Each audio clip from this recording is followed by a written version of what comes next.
Ladies and gentlemen,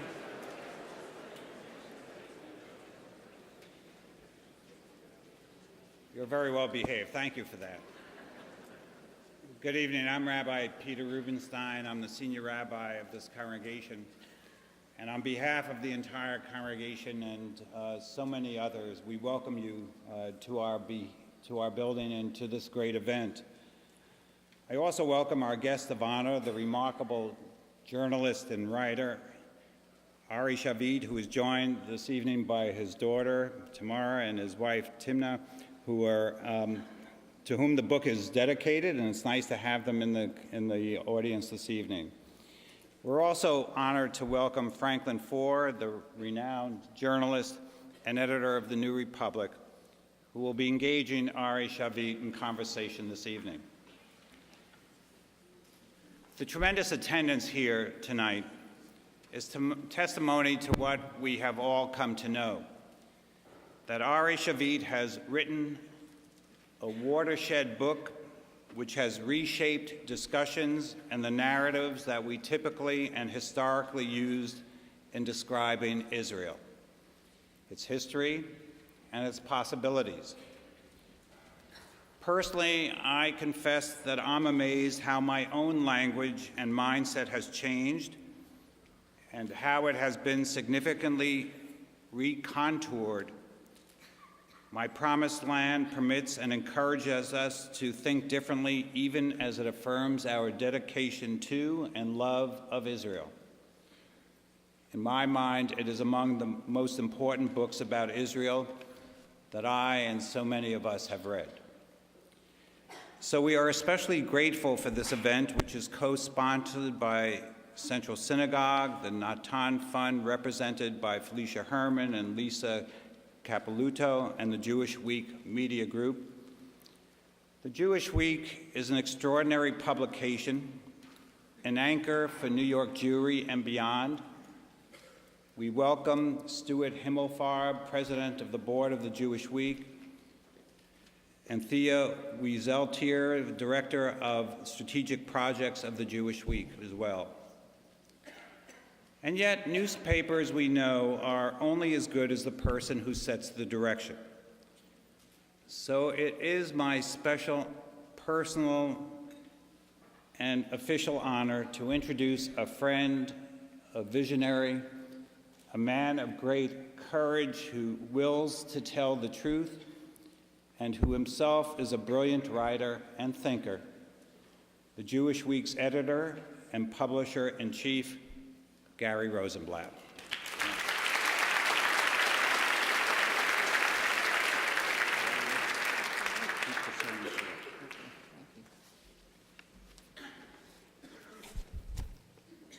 Good evening, and thank you so much, Rabbi.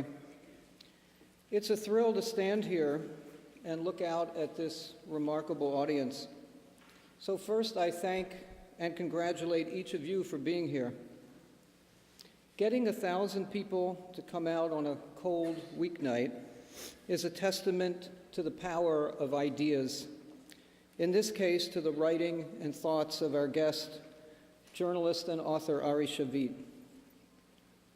It's also a sign of the deep interest and concern among American Jews for Israel, and an effort to better understand our brothers and sisters in the Jewish state.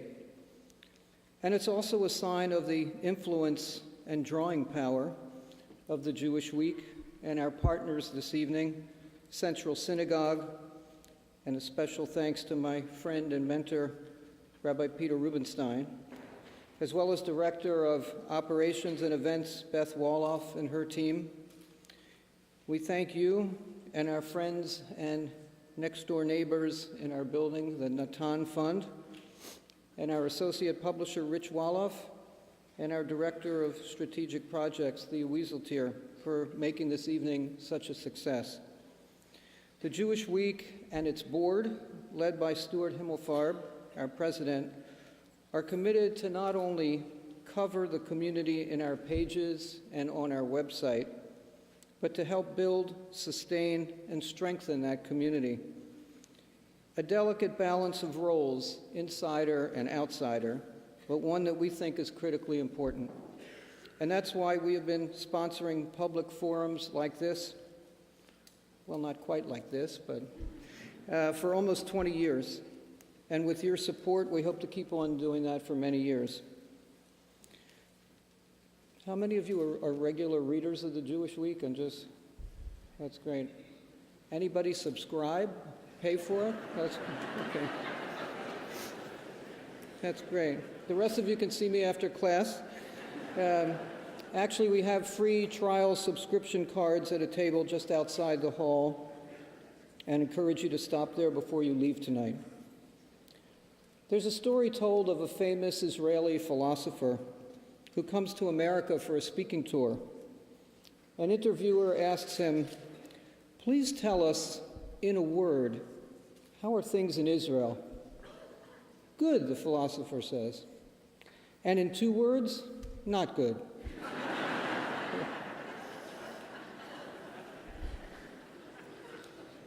It's probably a true story, huh? You could make the case that that's what Ari Shavit's book, My Promised Land, is all about. Transmitting the remarkable accomplishments of the Jewish state and the existential challenges it faces in a hostile, dangerous environment. Bottom line, it's about complexity and the need to embrace both pride and criticism at the same time, to see Israel for what it is while working to make it better.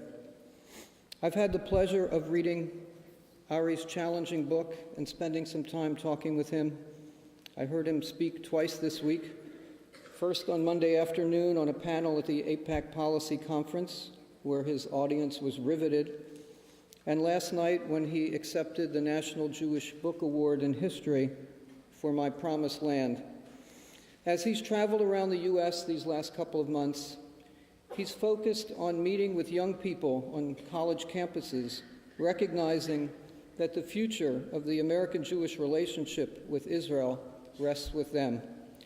That's why tonight, instead of the usual question and answer session, we've done something different. We've created a kind of town hall, inviting 5 of our best and brightest young adults to come on stage later and engage with Ari and our moderator for the evening, Frank Ford, the talented editor of the New Republic, one of the leading voices in American journalism, and a longtime champion of the American-Israel relationship. Frank, we appreciate your work, and we are so grateful for your participation tonight, and it's my pleasure to turn the proceedings over to you. Enjoy the program.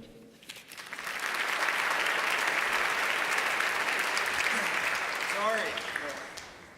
Are you turned on? I think so. Okay, I'm turned on too now. It's both a great pleasure and a great source of frustration to be here with you tonight. A great pleasure because I worked with Jeff Goldberg at the Natan Book Prize to give you this award, and it's wonderful to see that we played some very small role in helping it get launched into the world and make the tremendous impact that it has. But as an editor, it frustrates the hell out of me that you've been on this never-ending book tour and failing to deliver the pieces that you owe me. This book was obviously meant to be an intervention in the American debate and talk about Israel. And so I wanted to ask you, given that this is a book about Israel, I wanted to ask you a question about America, which is, as you've gone and you've traveled around and you've gotten to see the debate here up close, not just writing about it from Israel, what's your impression about the way that Americans and American Jews think and talk about Israel? First of all, let me say that I'm really deeply moved to be here. So let's do it one by one. First of all, I've heard so much about this great institution, this great Central Synagogue. So to sit here in the center of Central Synagogue is quite an experience for me. And I thank Jewish Week and Central Synagogue for enabling this event to happen in such a wondrous way. But I want to thank not only you, but the Natan Foundation that really launched this book and believed in me and trusted me, you know, before anyone else did. So I'm deeply, I have deep gratitude for all of you. Look, I published an article today, not in your paper. That's the next Give one. me a break. but in my own Haaretz paper. Fair enough. That said the following. It was after spending time in the AIPAC conference in Washington this week, and actually it was an accumulation of my feelings of the last few months. And basically what I see, I said it in the article, is I see a very strong and troubling division, a striking generation gap. Basically, people who are 70 and beyond have the Holocaust as their context, even if they did not experience it. And therefore, they are religiously committed to Israel. People who are 50 and beyond remember pre-67 Israel.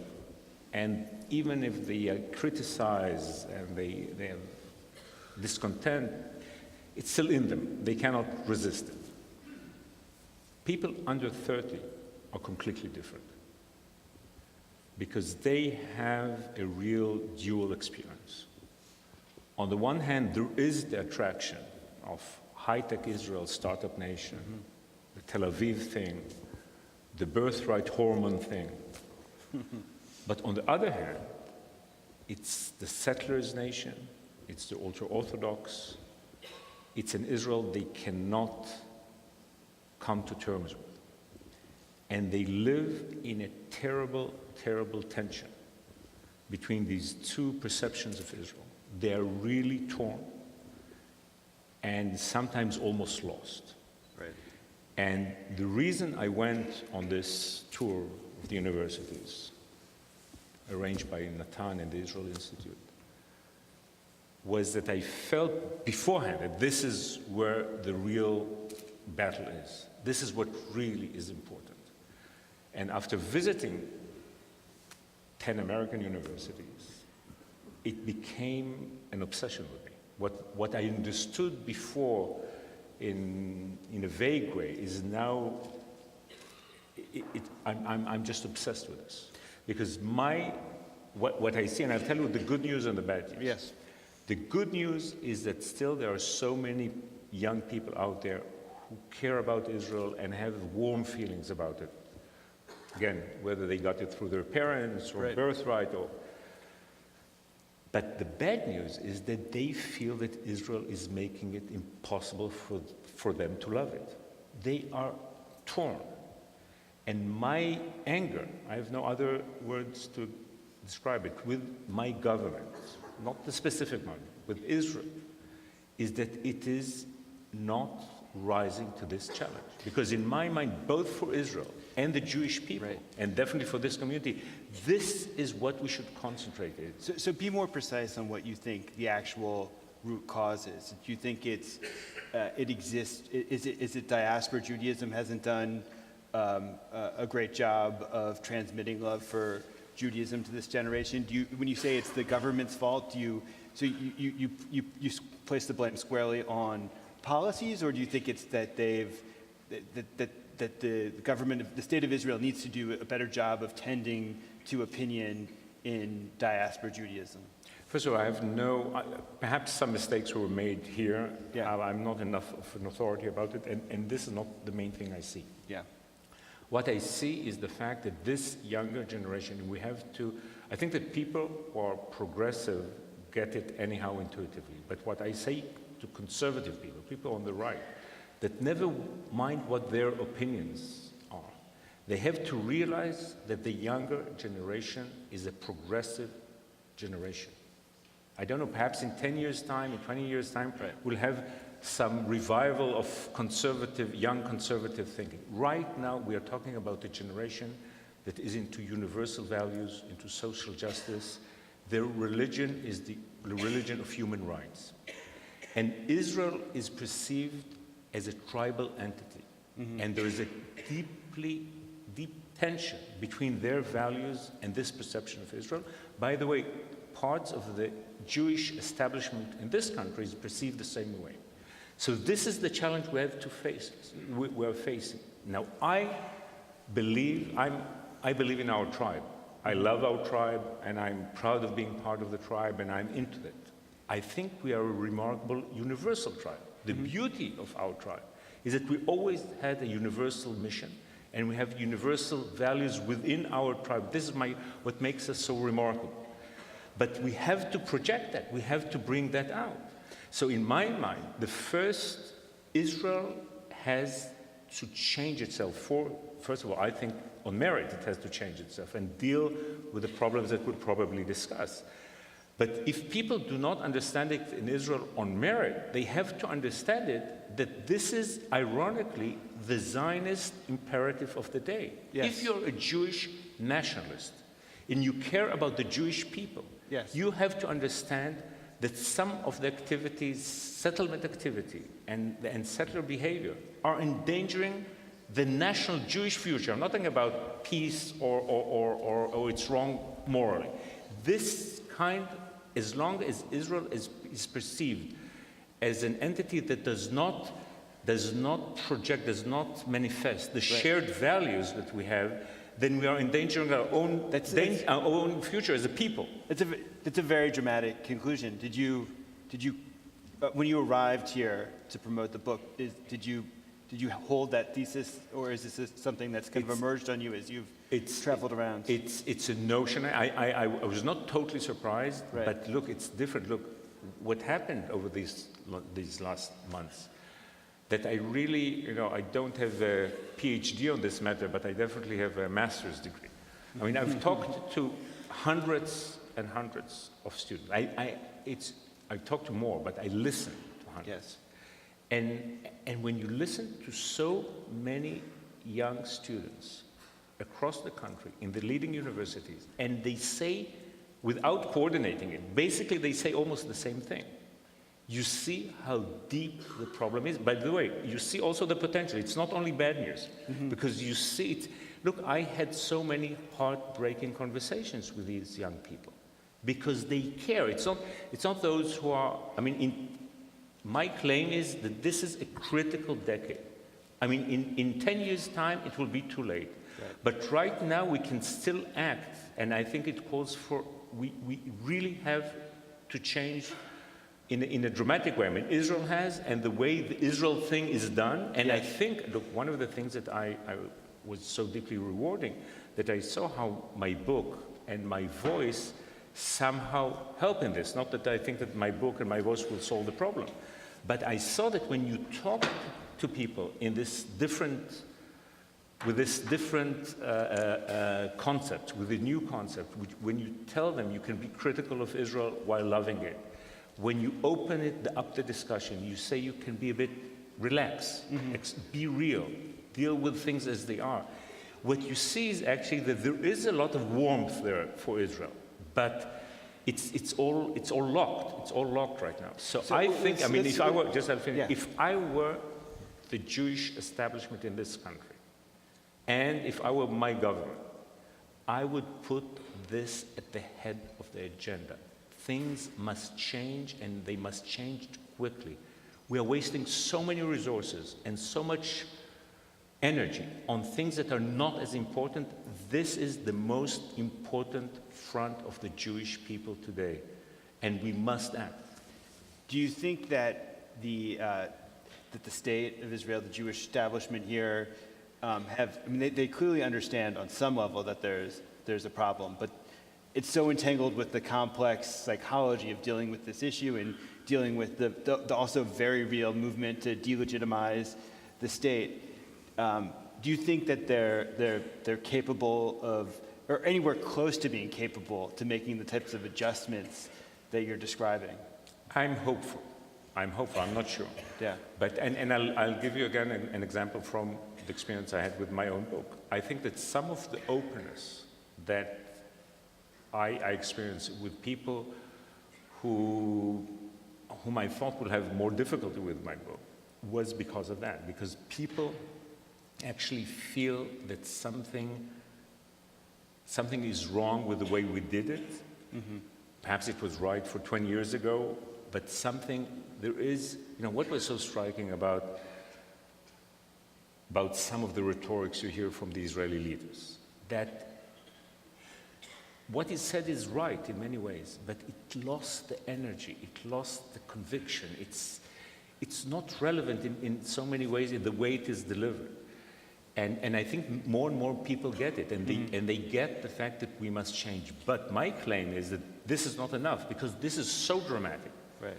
that we have to see action quickly and dramatically. I mean, if I may, I hope I'll say something that is a bit sensitive. Okay.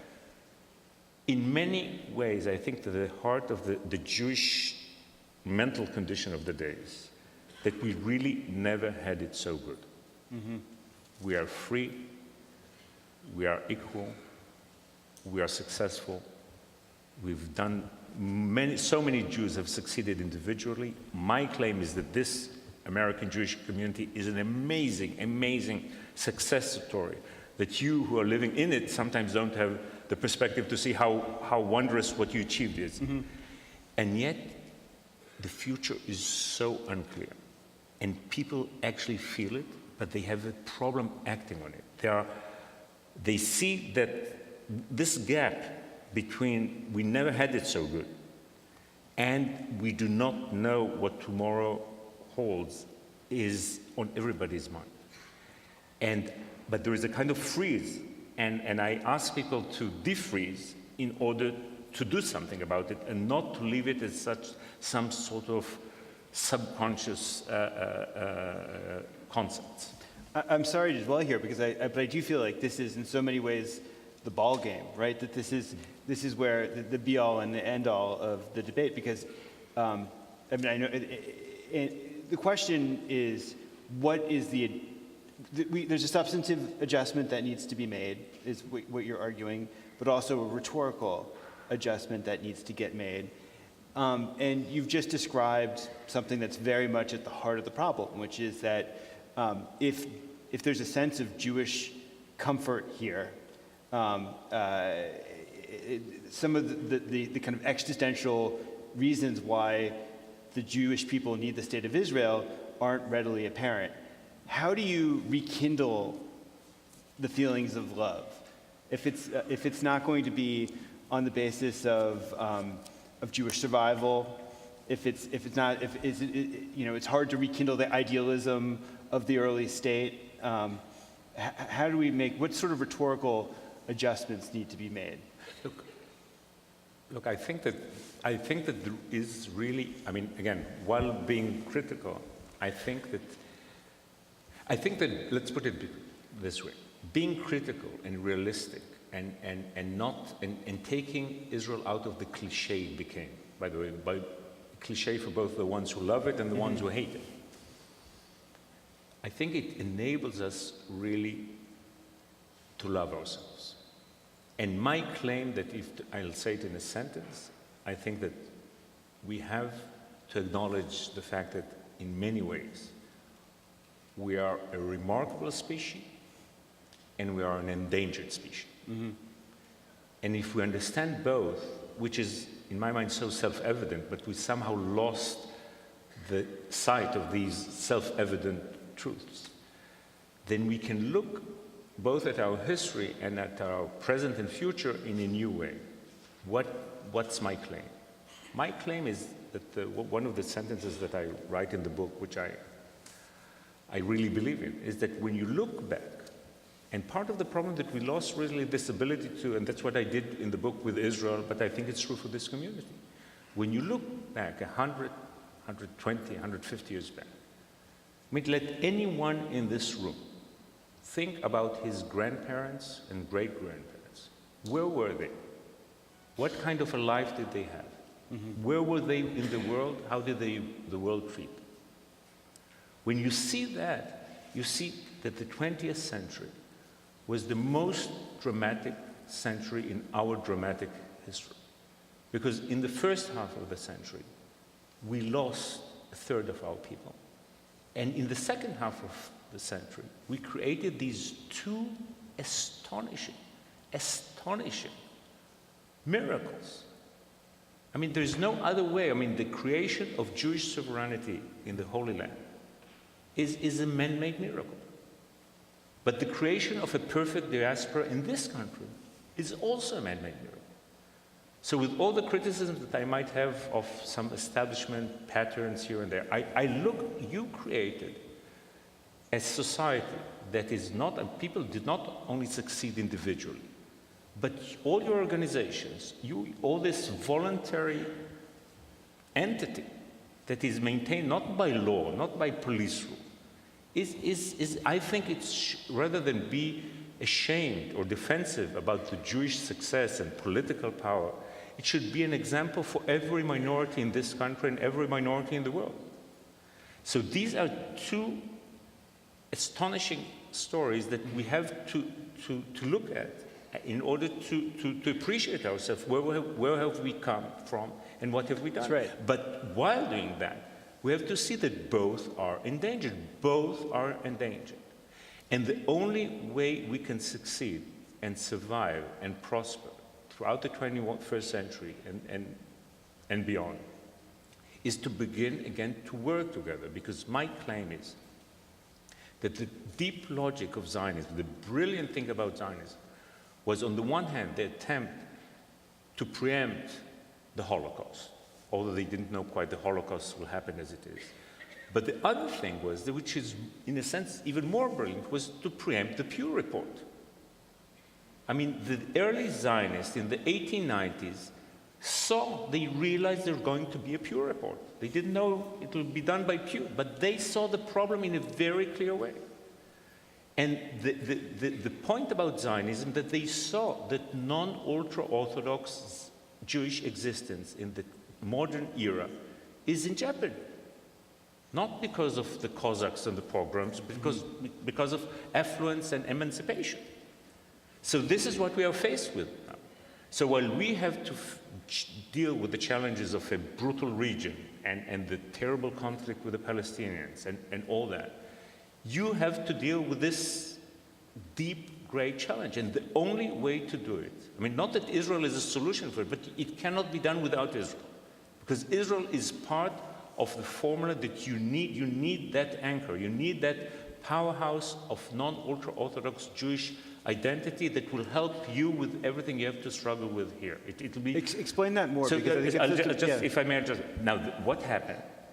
That Israel, partly really, and partly its image, seems like it's being overtaken by ultra-Orthodox forces and by ultra-nationalist forces.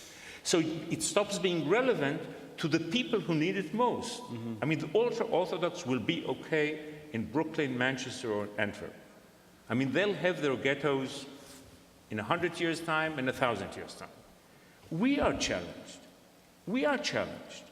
And this is why there is a deep need of the non-ultra-Orthodox community here and elsewhere to have an Israel that is relevant, that is benign, that is progressive, that is moral.